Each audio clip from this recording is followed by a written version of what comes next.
আসসালামু আলাইকুম। আমরা এখন আছি ঢাকা শহরের অন্যতম সুন্দর একটি স্থান হাতির ঝিল।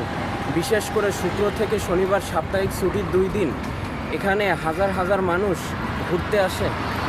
2013 সালে 2রা জানুয়ারি এই হাতির ঝিলটি জনসাধারণের জন্য উন্মুক্ত করে দেওয়া হয়। হাতির ঝিল একটি হ্রদ যা ঢাকা শহরের 0.79 বর্গ কিলোমিটার এলাকা জুড়ে বিস্তৃত। এর দৈর্ঘ্য 4.1 কিলোমিটার,